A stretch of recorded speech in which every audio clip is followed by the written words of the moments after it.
For decades, Ismael El Mayo Zambada was a ghost, co-founder of the Sinaloa Cartel, always out of reach.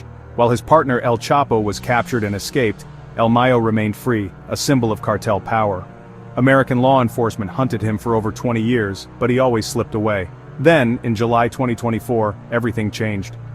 Zambada arrived in U.S. custody near El Paso, Texas, alongside El Chapo's son, Joaquin Guzman Lopez.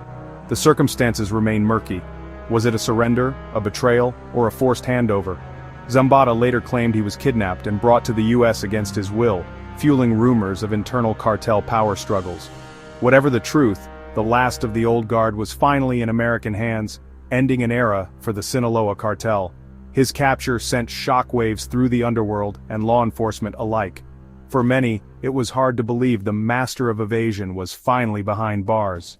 The final chapter of his criminal empire would now be written in a Brooklyn courtroom. On August 25, 2025, Zambada stood before a Brooklyn judge and pleaded guilty to leading a criminal empire.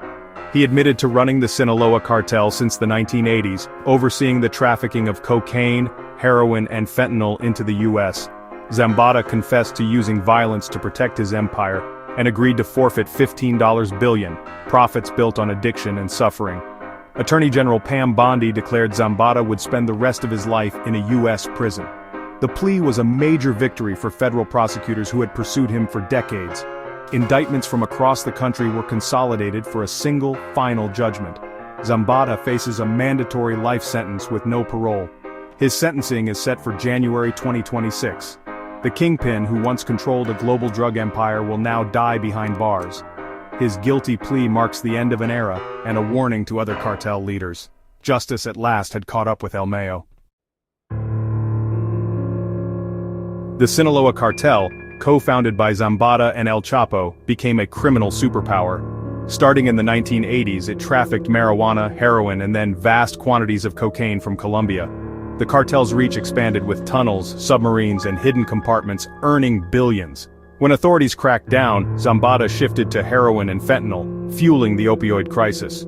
The cartel's business model was sophisticated, like a multinational corporation, with divisions for transport, security, and money laundering.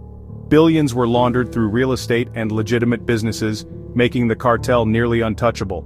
Its influence stretched worldwide, with roots in Europe, Asia, and Australia.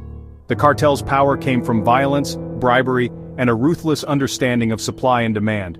Zambada was the mastermind, quietly steering the empire from the shadows. His leadership poisoned communities across the globe. The Sinaloa Cartel's empire was built on violence and corruption. Under Zambada, armies of assassins enforced the cartel's will with military-grade weapons. Brutal wars with rivals claimed tens of thousands of lives in Mexico. Public assassinations, torture, and kidnapping spread terror and silenced opposition. Zambada admitted to orchestrating this violence as part of his guilty plea. Corruption was just as vital. Massive bribes to police, politicians, and judges shielded the cartel. Officials provided intelligence, released cartel members, and protected leaders from capture. This web of fear and money allowed the cartel to operate with impunity for years. Zambada was the architect of a system where bullets and bribes ruled. Zambada's guilty plea is a landmark in the fight against global drug trafficking. Once untouchable, he now faces life in a U.S. prison, a message to cartel leaders everywhere.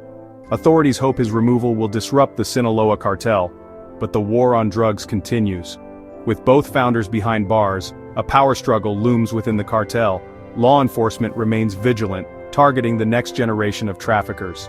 Zambada's story is one of wealth and violence, ending in accountability. His prosecution is a crucial step in dismantling criminal empires. Justice, though slow, has finally been served to one of the world's most notorious drug lords.